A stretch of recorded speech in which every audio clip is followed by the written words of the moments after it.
it's just not, it's not great. Like, we're pretty good at suffering. That comes from, something's got to get pulled from somewhere to get that. I want to try to be the person that gives the advice of, look, if I was you and I valued what you value really, if I really valued what you really value deep within, I wouldn't do this.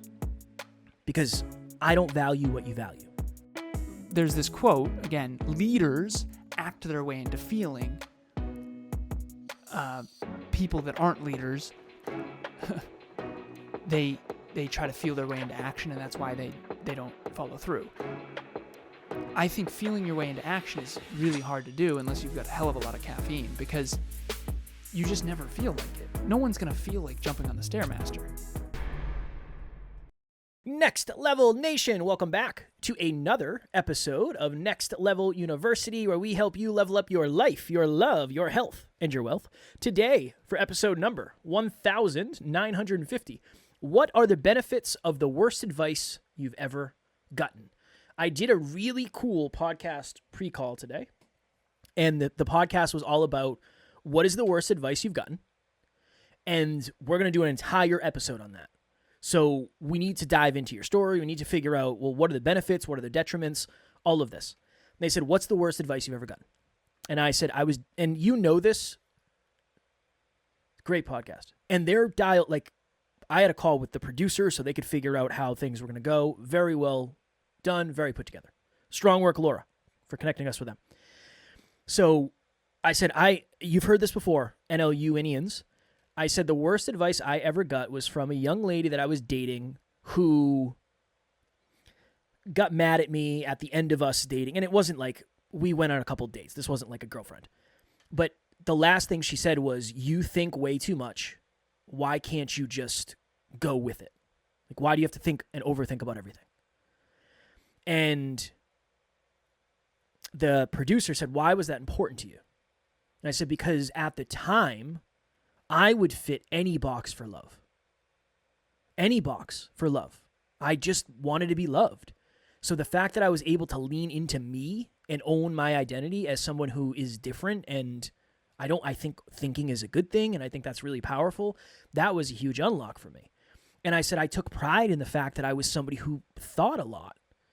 And now look, and I said now we have almost 2,000 episodes essentially about overthinking. And philosophy and self-improvement and self-worth and self-belief and habits and all that stuff. I don't know if that ever would have happened if that person didn't say that to me. I, for science, went and looked at this person today to see what they're doing. And again, trigger warning, I don't mean this from a negative place. They're doing the same exact shit they were doing in 2017. Nothing has changed. And maybe they're fulfilled with that. When I was talking to this person, they seemed very fulfilled by the fact that they got to do all of the hobbies they wanted. They got to work with the people they got to work with. They didn't seem like somebody to me who was very unfulfilled. So maybe them thinking to the degree I think isn't right for them.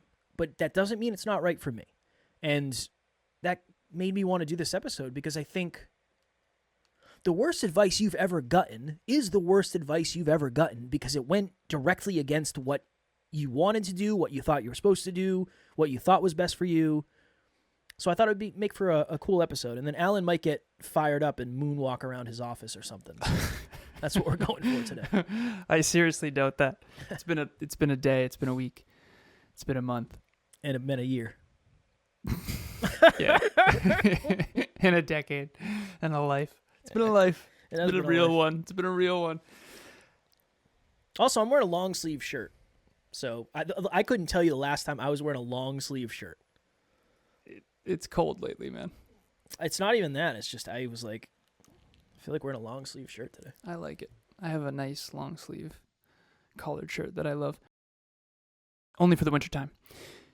I think, what do you think? Not thinking is a less intelligent way to live. I was reading a book. Which book was this? Switch? No. Sapiens. There's a book called Sapiens. I've been reading that a lot. I've been reading a bunch of different books lately. I can't freaking sleep, so I just read to try to go back to sleep. And Sapiens is talking about all the different types of sapiens before Homo sapiens, and how at one point there was a bunch of different types of us. There's a bunch of different species of dog. There was a bunch of different species of, I don't know if species is the right, no. So dog is a species, and there's a bunch of different subsets of that species. Don't quote me on any of this. Here's the deal. Brains. Our brains are the biggest. And in Sapiens, it's talking about how 25% of our daily caloric intake, up to 25%, is used in thinking. And thinking is very costly from an evolutionary perspective. That's why a lot of us don't want to do it. When you don't get good sleep and you're hungover, the last thing you want to do is think deeply. And so I've been talking to Amelia a lot lately about what is the number one most important thing to us. Like, if we had to think about what's the most important thing for our health, we are optimizing for brain health. I know that sounds really nerdy, but bear with me. And I promise I'll bring it back. Kev, you're like, oh, this isn't the point of the episode. I'll bring it back. We are focused on our sleep scores because that's the number one most important thing for great brain health. There's a lot of TED Talks. There's a lot of research around this. Great sleep, great brain. Awesome. Why? Because if you look at human beings, what makes us different? What makes us different is that we can think. We have something called a prefrontal cortex where we can project into the future, we can innovate, we can change the world. That's what this whole podcast is about. It's about thinking. Change the way you think, change the way you act, change the way you live was the Hyperconscious podcast motto. That's what we started all those years ago. Mine was Conversations Change Lives. Kevin's was the Hyperconscious podcast. I was his first guest. He was my first guest. And now Hyperconscious Conversations are changing lives at Next Level University. So the reason I say all that is I do think that's terrible advice. I think thinking is amazing. Very first self-improvement book I ever got, I talked about on the last episode a while back last week, how successful people think. Mm-hmm. When you think differently, you can change your whole world. The ancestor to every action is a thought. Boom, quotes. All right, worst piece of advice that I've ever gotten. Here we go. Very similar, but different. Same, but different, as Emilia would say. Nice. Worst piece of advice I got was, oh, you worry too much. Don't worry about that. You worry too much. Don't think about it. Don't worry so much. And I'm sitting there thinking to myself, and again, I'm going to keep this anonymous, but the people that would say this, I'm thinking to myself, what do you mean? Like, you just let it ride? Like, everyone right now out there watching or listening, think about someone who's coast mode. They're not thinking, they're not concerned, they're not worrying about anything. They're just zen, they're just doing they're on autopilot. Are they super fulfilled? Are they super fit? Are they happy, healthy, wealthy, productive? Are they madly in love? I just got off a relationship talks event about protective dyadic coping. It's a form of protecting your partner from the truth and not having enough courage to share vulnerable truths. And basically, you grow apart from your partner without even meaning to because you're too scared to actually share the truth. That was all thinking. That was all contemplating. That was all being concerned. To me, worry is concern. And your circle of concern dictates what you improve. And so if you're not worried at all about your health, you're probably not going to work super hard on it. Versus, I recently, I'll share this. I was in my mid-30s, as if I'm not anymore. At 35, I tend to look very young. I prepubescent, didn't hit puberty till 30s, like a joke I would make. And 2024 was a very stressful year for us at NLU. We grinded a lot. I definitely did. And as someone who used to joke about looking so damn young, I had a few moments, and this is the first time in my life that I've felt this way, where it's like, oh my God, am I aging poorly? And I went 9 years without getting sick, and I got sick twice in 2024. Like, obviously, I need to make some changes, right? Take care of the asset, take care of myself. Put the oxygen mask on yourself first so that you can help others. And I also am going to be marrying someone who's 30. She's 6, almost 7 years younger than me, so she's aging much better. And so it's noticeable, right? It's like, oh, okay, interesting. So I'm old. Grandpapa. Yeah. It's weird. I'm 14. She was 7. It's like, that's weird. I'm 36 and she's just turned 30. And just for the record, Alan did not know her when she was 7 and he was 14. Thank you for that. I'm hoping everyone can extrapolate that. I didn't know she existed when I was 14. But my point of this is I realized that I'm not aging as well as I would like and I'm definitely not sleeping as well as I could, and I'm certainly not hydrating well. Honestly, I'm out of water right now. Like, my voice a little bit. I'm concerned. I'm worried. I'm worried about it. Now, is that worry going to cause massive anxiety and I'm going to age even worse? No. I'm not saying over worried. I'm saying I'm concerned about my aging because I want to have a long, happy, healthy, productive life. I want to have children. I want to be able to play sports with my kids. And I'm going to be 60 when they're in their teens, probably, depending. And I want to be fully capable. And the only way I can do that is if I concern myself enough to do mobility and to hydrate and to sleep well and to take care of myself and to make sure I diet at least a little bit. I got to make sure I get my salads in, get my micronutrients, macronutrients. So people say, don't worry about it. And I think to myself, well, I think maybe you should have concerned yourself a little more. Had you concerned yourself with your weight or your career or your resume or whatever, you would be in a much better spot. So these people say these things, but they don't understand the implications of them. And again, I have some empathy for that. But why are you projecting onto me saying you should think less, you should worry less, when I'm sitting there going, honestly, it would have behooved you to have thought a little more and worried a little more? You think it's just core values and core beliefs? At the end of the day? I know you don't like the word ignorance. I honestly think it's a little bit ignorant. I don't think it's just core values. I think it's a lack of evolution. Like anyone who has more evolved thinking knows that worrying is part of... Let me clarify. Sorry, let me clarify. Yeah.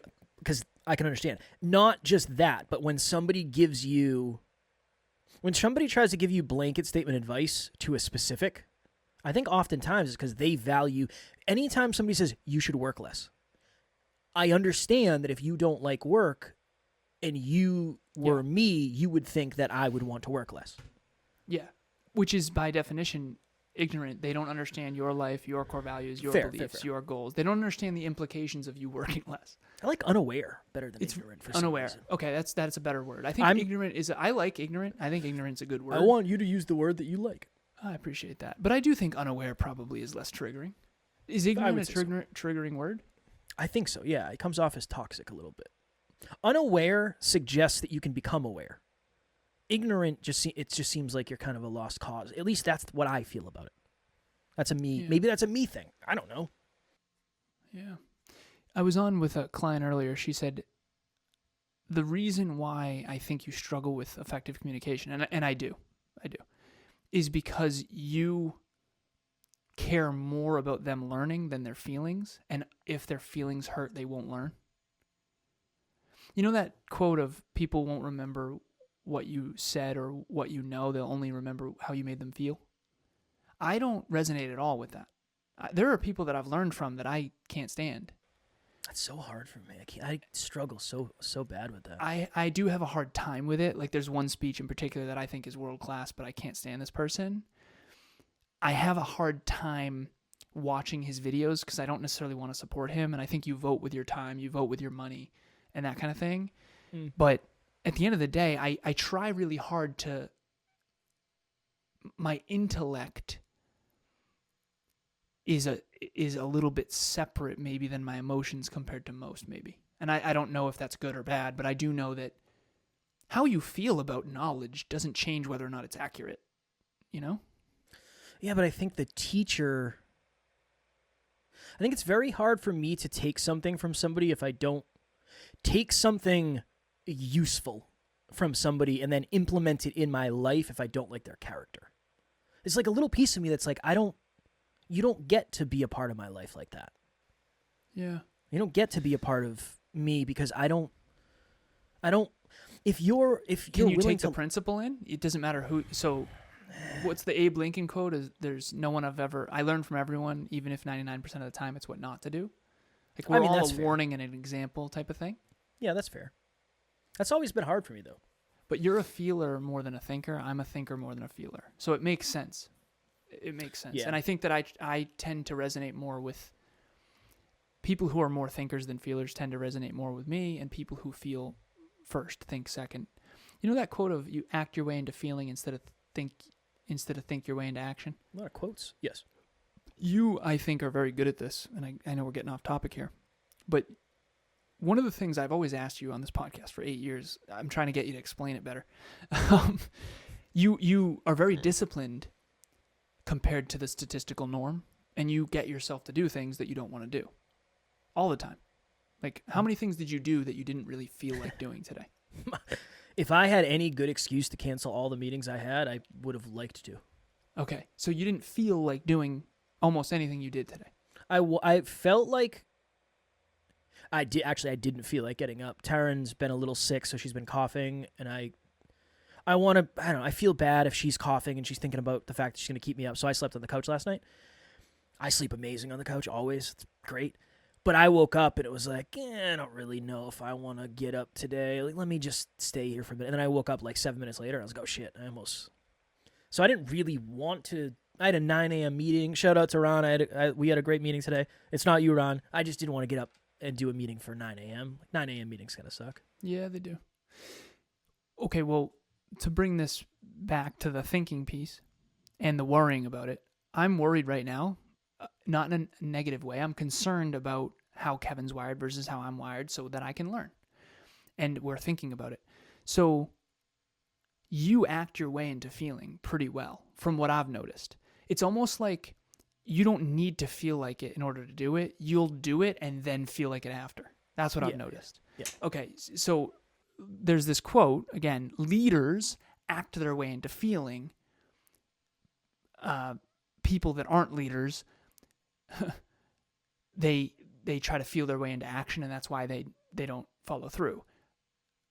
I think feeling your way into action is really hard to do unless you've got a hell of a lot of caffeine, because you just never feel like it. No one's going to feel like jumping on the Stairmaster. I don't want to do ROMWAD. I don't want to do mobility, rather.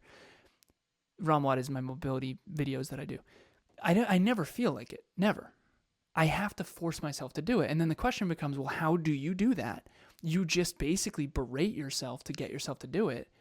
And I think you do the same thing too. And I'm not convinced that there's any other way. Like, and berate is probably the wrong word. Yeah. I have pain associated with not doing. Today I woke up and I was like, I woke up I think I got off the couch at like 6:08. And again, this is going to sound super dumb. And again, this is not morning routine porn. But in the morning, every minute counts from the second I get up to bed, from the second I get out of bed to the second I go to the gym, because things add up quickly. Yeah, it's brutal. In a very humbling way. I mean, some days I wake up, I pee, I weigh myself, I go out, I make my pre-work, and it's like 6:08. It's like, how the hell did 8 minutes? Did I fall back asleep on the way to the kitchen or something? Like, what the hell's going on? This is one of the reasons why I struggle to be on time. It's so much. It adds up. So much. Yeah. But I had a moment today where I was like, well, I'm going to the gym, I'm doing arms, I'm not going to do mobility. I don't really need to. And I said, no, because tomorrow you're going to do legs and it's going to suck. And then you're going to be bitching on the podcast about how your legs hurt, and then you're going to do this whole cycle again. Like, just do mobility. Just do it. Right. So I have a lot of pain associated with not doing it. You have more pain associated with not doing it than with doing it, which is why you do it. Yes.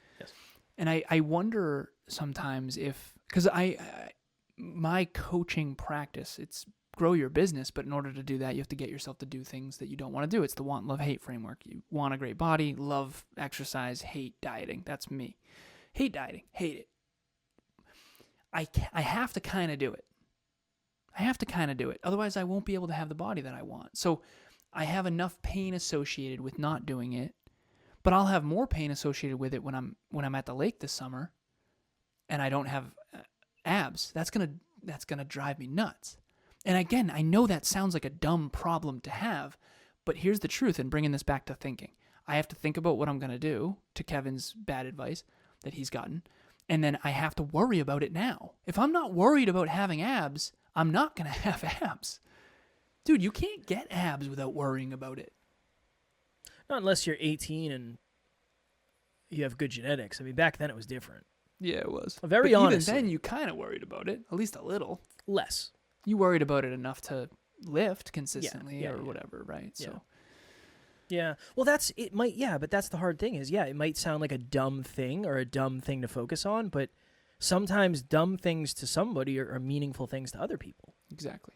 Yep. It's meaningful. I told Alan, I feel like a bodybuilder again. It's deeply meaningful for me to go to the gym and get a really good workout and see my body changing. I feel like I'm doing the things that got me here in the first place, and it's just deeply meaningful. So much more about just the way I look. Like, it's the process of it. There's something to that. And I can understand how somebody would see me flexing on Instagram saying, like, Kev, that's dumb, or you're a meathead, whatever. Sure. But that's deeply meaningful to me. Why do you get to take pictures of the Taylor Swift concert when you go, but I can't take pictures when I go to the gym? That's what's deeply meaningful to me. And I don't shame you for wanting to go party with T Swift. You do you. You can post your beach pics. You can post your cookout pics. You can do all that. If that's what's deeply meaningful to you, awesome. Yeah. But this is what's deeply meaningful to me.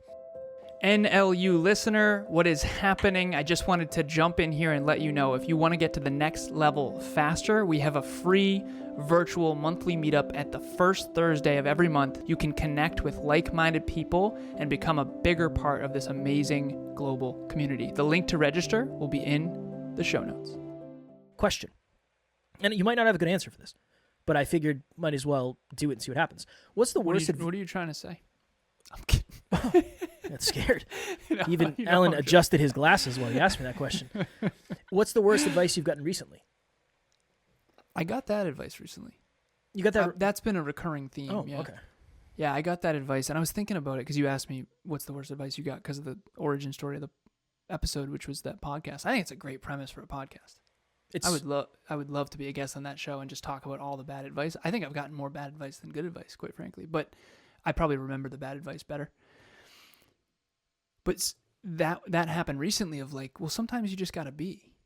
And I'm sitting there going, why? What do you mean? I'm more fulfilled than you are. Like, there's a part of me I'm so much more fulfilled than this person. I'm happy, healthy, productive. I'm in love. Everything's going better for me than it is for you. And you're giving me advice. And it's like, wait a minute, but I'm more fulfilled than you are by a significant margin. Everything in my life is better than yours.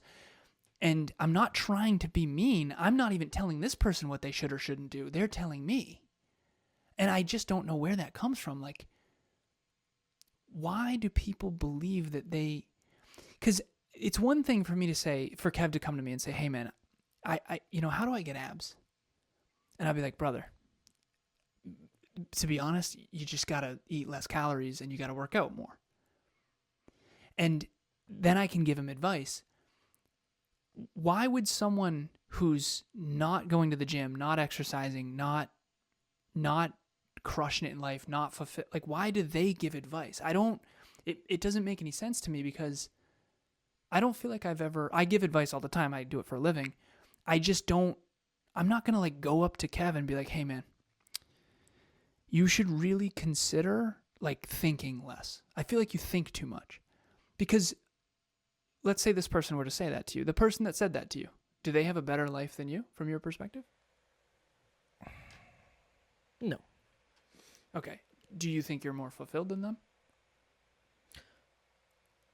I think if we were honest, and we both were very honest, I would say yes. Yeah. Do you feel like you're holistically more capable than this person?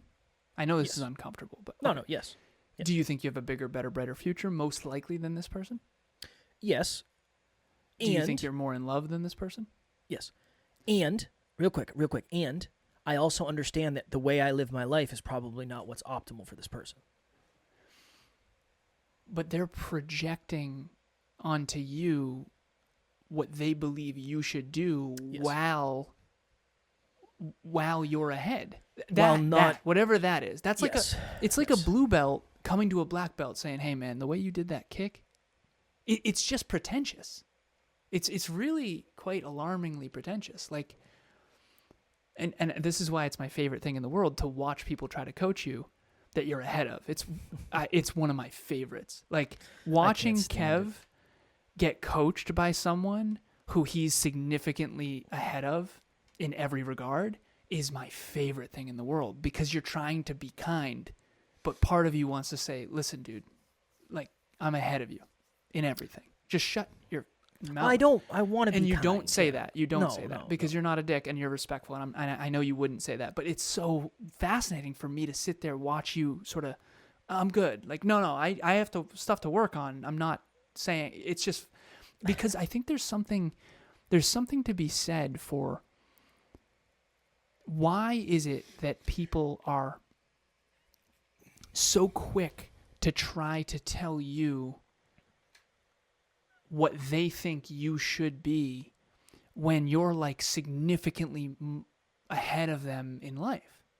Is that just arrogance? Is that ignorance? Is it lack of awareness? Do they think they actually know better than you? Is it a power dynamic? I think it depends on a lot of things because a lot of the time it's invisible.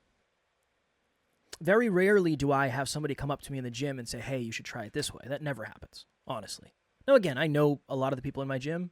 And again, I'm not winning any trophies anytime soon in any bodybuilding or physique competitions. I trust me. I know there's a lot of people out there way, way, way better than me. But I've been doing this a long time. And I know what I'm doing. And I know stuff that other people don't. Some people don't. So in the physical realm where you can see results, I think it's different than when somebody says, like, I can understand. Pops never says this to me because Pops is the man. But he came over last night. And I got out of the office at like 7. And I went and him and Taryn were at the table doing something. And I went and gave him a hug. Hey, Pops, love you. Gave a kiss to Taryn. And then I went and ate in the bedroom. And I was like nodding off when he was leaving at 8. And I went, Taryn was like, hey, Pops is leaving. You want to come give him a hug and a kiss? And I said, yeah, I'll come out. And I came out, gave him a hug. I love you, Pops. And I said, I'm sorry I wasn't very present tonight. He's got Kev. You know, I don't care. Don't worry about it.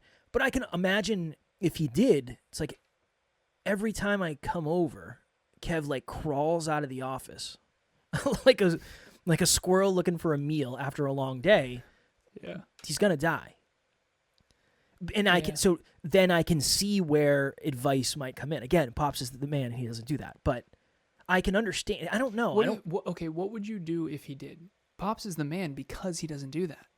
What would you do if he was the type of person who did do that? I would say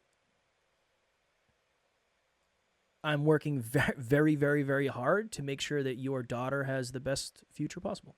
Yeah. And I'm willing to sacrifice some things to get us there. Yeah. And I love this. Yeah. Like if I took you through my story, you'd understand how blessed I am to be able to do what I love this. I can't imagine doing anything else. This is the best. The people who do, I know Pops doesn't do this at all because he's awesome. Yeah, but Pops does. I think the people that do that, you steer clear of. It depends. I've been trying to lean more and more. Like my mom said it when I went down and saw her recently. She's like, you gotta be careful. Like you work too much. And I said, Mom, I love what I do. Like I don't work too much. I'm fulfilled. I love what I do. This is the best. Nice. Like remember at the beginning when you and Mima told me I needed to go get a job because I was so broke. Like that's not the case anymore. Like it's different now. I'm still working really hard, yeah, but I don't want to go do something else. You know, I don't. Yeah. It's different. It's like one of the things that gets really hard sometimes is when you're having a conversation with someone who wants to be a business owner, and then the first thing they talk about is how I want to work less. Though I'm not under that. That's not why I started this. I didn't, and I say this all the time on podcasts. I didn't start a business to work less. That's not in my. I don't think that's ever going to happen. When I'm 70, am I going to work as many out? Like probably not. I don't know. Who knows? I might not even make it to 70. Who knows? I want to. Putting that out to the universe. I do want to. But send it out to the universe. I think that's. And if you concern yourself with longevity now, you increase your probability. I track that sleep score every day. You know it, man. Every single day. Don't worry about it. You know, just don't worry about it. Don't worry about longevity. I used to not worry about it, and I was a walking zombie. But it's just all that just to be said. If I don't know if the advice you get is ever really going to be that good if the people giving you the advice don't understand you, because I think that's one of the things. I'll give us a gentle pat on the back. that we've done better at is understanding that my lifestyle is not optimal for most people. If you're a podcaster listening to this, I don't want you to do what we're doing. I don't think it's good for you. Unless you want to do exactly what we're doing in the way we're doing it. But outside of that, I don't think it's that good for you. I don't think it's... When I say... Somebody asked me this on a podcast. They did a lot of research. Great show. He said, I saw your story where you talked about how this journey has taken pieces of you you'll never get back. Can you explain that? And I started laughing. I was like, it's just not healthy. It's just not healthy to do things the way... We are just grunt, brute force every day. Like, it's not good for most people. It's just not... It's not great. Like, we're pretty good at suffering. But that comes from, I mean, that's, something's got to get pulled from somewhere to get that. And I just don't, I want to try to be the person that gives the advice of, look, if I was you and I valued what you value really, if I really valued what you really value deep within, that I wouldn't do this. Yeah. Because I don't value what you value. But that requires everyone's honest about what they really value. Yeah. I had to sit down with myself and really ask myself, like, do I actually care that much about the holidays? Like, do I really value them regardless of anyone else? Like, imagine society wasn't a thing, and imagine the alien comes down, like Kevin said in the past, and you're talking to someone who doesn't know society, doesn't know culture, doesn't know Christmas exists. Is that something that you care about? Or is that mostly Pavlov conditioning? And that's a really powerful question to ask yourself. Do I really... I remember one time someone's like, no, you care about your birthday. Like, no, you care. Come on, you care. And I remember thinking, no, I don't. And she's like, well, you're triggered, so obviously you care. Like, what I'm saying is true, you're triggered. And I'm like, no, I'm triggered because you don't know me. I'm triggered because you think you know me better than I know me. And by the way, I've been contemplating myself every day for the last decade. And you haven't done a lick of the work that I've done. What gives you the right to tell me what I do and don't value? I'm not even doing that for you. Even in my coaching, it sounds like I'm telling people about them. And sometimes I can bring some new awarenesses. But at the end of the day, I always say this, and all my clients would attest to this. I honor what you choose. I said this to one of my clients once. I said, that person is toxic as hell. And you need to get away from them if you want to hit this goal that you've told me, this really high goal that you've told me. It's from my mathematical understanding of business and success. You're not going to be able to hit this mark and be that close to someone like that.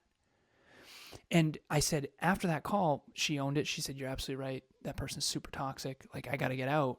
And I found out they threw a hammer at her head not long after that. But the point is like, this, I said, I honor whatever you choose. It's not my job to tell you how to live. I can tell you what I'm observing. I can tell you what I believe to be true, and I do think it's probably accurate since I'm objective, and that's my job. But at the end of the day, you choose your own partner. I'm not here to choose your life for you. And for some reason, some people in my life, they think that they get to tell me how I live. Yeah. And they say, well, your writing is too complex. You think too much. You know, you're too smart. You use too many big words. It's like... Why aren't other people trying to get smarter? Like, shouldn't other people try to understand more? Maybe read more? Like, you read too much. I read too much? Like, don't you not read enough? And again, all of this comes down to, all of us have been conditioned from society and from our parents and from our aunts and uncles and from judgmental friends and friend groups and all that stuff. And at the end of the day, I just hope everyone has the courage to say, you know what, I actually don't care about birthdays like other people do. I never have. I genuinely, all I want to do is stay at home by myself, with Emilia. And Emilia asks me every year, what do you want to do? I don't want to do anything. I just want to stay in with you and get food and watch a film, or all 3 Hobbit movies, extended version. Worst idea ever. Up bugging out at midnight while she's asleep. But once you're almost through the last one, you gotta power through, obviously. So I was probably late the next morning. But at the end of the day, you don't think too much. You don't worry too much. You probably are contemplating who you are and how the world works. And I think it's a wonderful thing. I do. I don't think that you should try to be like what society is telling you to be. I think you should try to be the best version of yourself. This is what I would say. I would say there are some people that think too much and worry too much. I would argue that that is true if you don't take any action. I think there is, because I can't imagine. I think there are some people that don't think enough. I definitely think there are some people that think too much and worry too much. And they ruminate and anxiety and paralysis by analysis and all that stuff. I can't get on board with like nobody does, because agreed, and I'm not trying to say that. What I am saying though is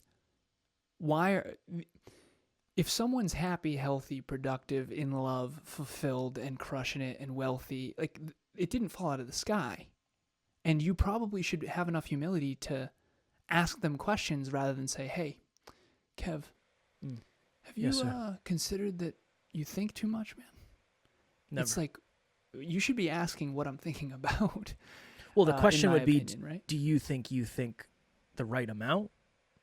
Yeah. Like, that would be the question. So what do you think the right amount?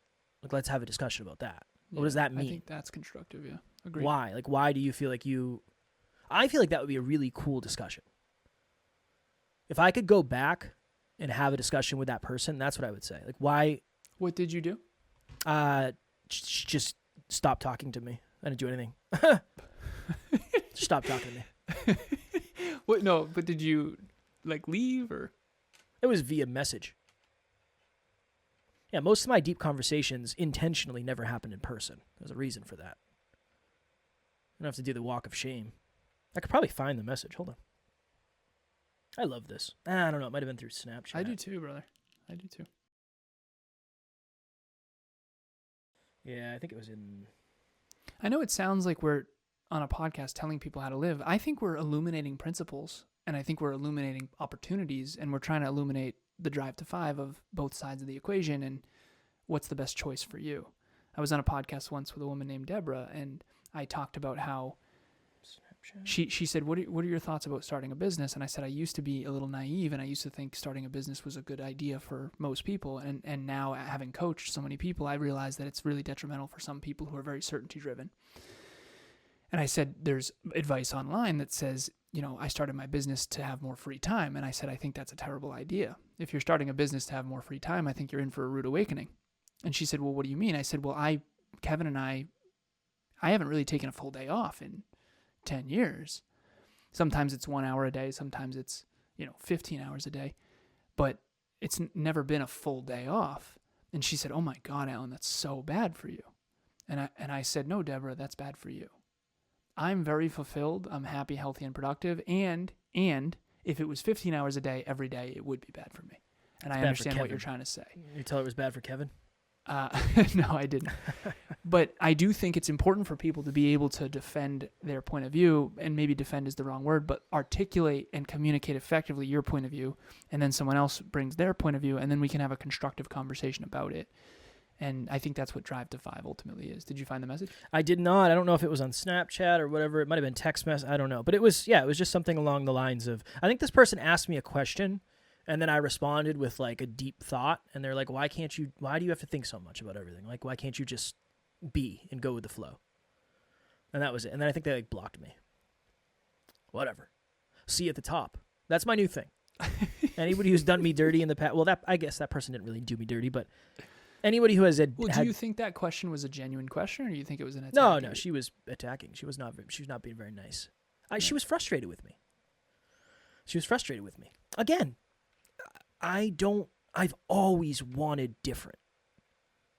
You don't decide one day you want to be a professional fighter when you're in high school because you want to live a normal life. I wanted to get punched in the face for a living. What are we doing here? I don't want to just... Yeah. I'm not making that life wrong. That's just not the right life for me. I don't want to live that. Do you think she is making your version wrong? Yeah. Yes. But I'm not making hers wrong, so whatever. That's okay. Maybe one day she'll... I don't know. I hope she encounters someone, and maybe they think deeper than she wants, and she's able to work through... Whatever. whatever. I happen to, luckily, I'm married to a behavior analyst who thinks Loves about to thinking Yeah. for a living at a very high level. So that worked. I said that on the podcast. I said, we've done 2,000 episodes almost on essentially overthinking. And he's like, was it hard with dating? And I said, for a while, yeah. But like when I knew it was time to settle down, like I knew Taryn was the one. She thought deeper than I did when we first started dating. That's why I ran away. I couldn't handle it. It's perfect. That's the perfect person to be with for me. So that was the goal of today's episode. That's the benefit of the worst advice I've ever gotten, is it actually helped me lock in the identity of I feel like I want to be different. It's okay to be different. And if I just fit into the box to be with this person, I would end up very miserable. Yeah. And this person 100%. would end up very miserable too. Because in 2 years, when I want to podcast about deep shit, you're not going to want to be a part of that. You dig? Yes, sir. And I do need to say, real quick, Please. I do believe that that person in particular, I know of her, I don't know her personally, I think she would benefit from concerning herself more and thinking more deeply. And that is my truth. I do think that would benefit her. You don't know this person at all, actually. Oh, I don't? No. Somebody. I was This was under the- before Jeff. Oh. Yeah, This isn't the person I thought? Nope. The also F you? No? Nope. Okay. I was thinking about the wrong person. But she also said not to worry so much too, right? The other one who I'm knows? thinking of? Yeah, probably. I've had weird. Oh God. Yeah, it's just been weird interactions. I dated someone and then it didn't work out and we stopped talking, obviously.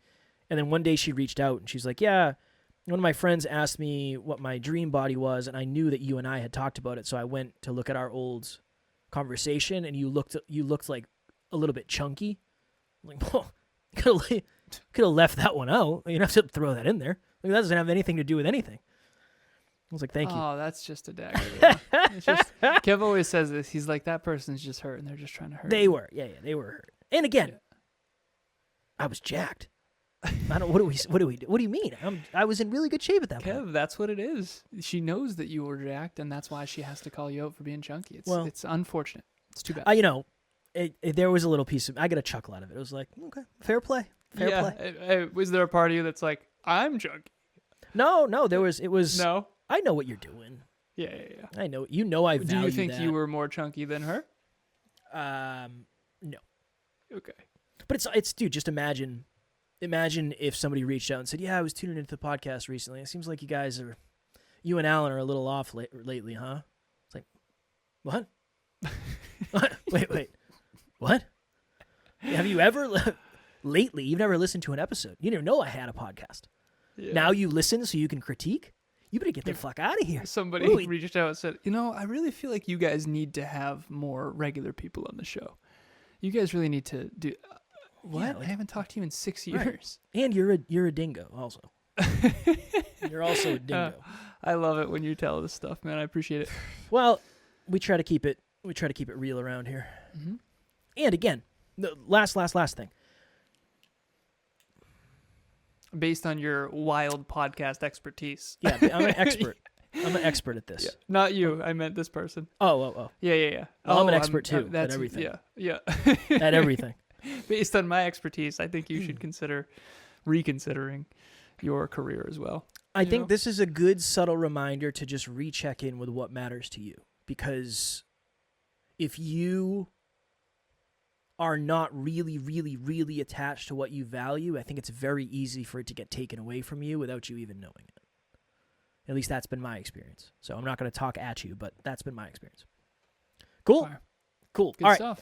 Next Level Nation, make sure you are subscribed so you never miss an opportunity to get to the next level, whether it's on the audio platforms, YouTube, videos on Spotify, all that happy jazz. We want to keep growing as humans, Alan and I. We want to keep growing the podcast, and we want to keep helping. So if you can help us do that by sharing this with somebody that you know would find value in our strange conversations, we would appreciate that very much. Next Level Nation is a private Facebook group for like-minded people like you. Book clubs every Saturday at 12:30 Eastern Standard Time. All that happy jazz. There's a lot of stuff going on at NLU. We would love to have you take part in anything that feels right. As always, we love you. We appreciate you. Grateful for each and every one of you. At NLU, we don't have fans. We have family. We will talk to you all tomorrow. Stay next level. Next Level Nation.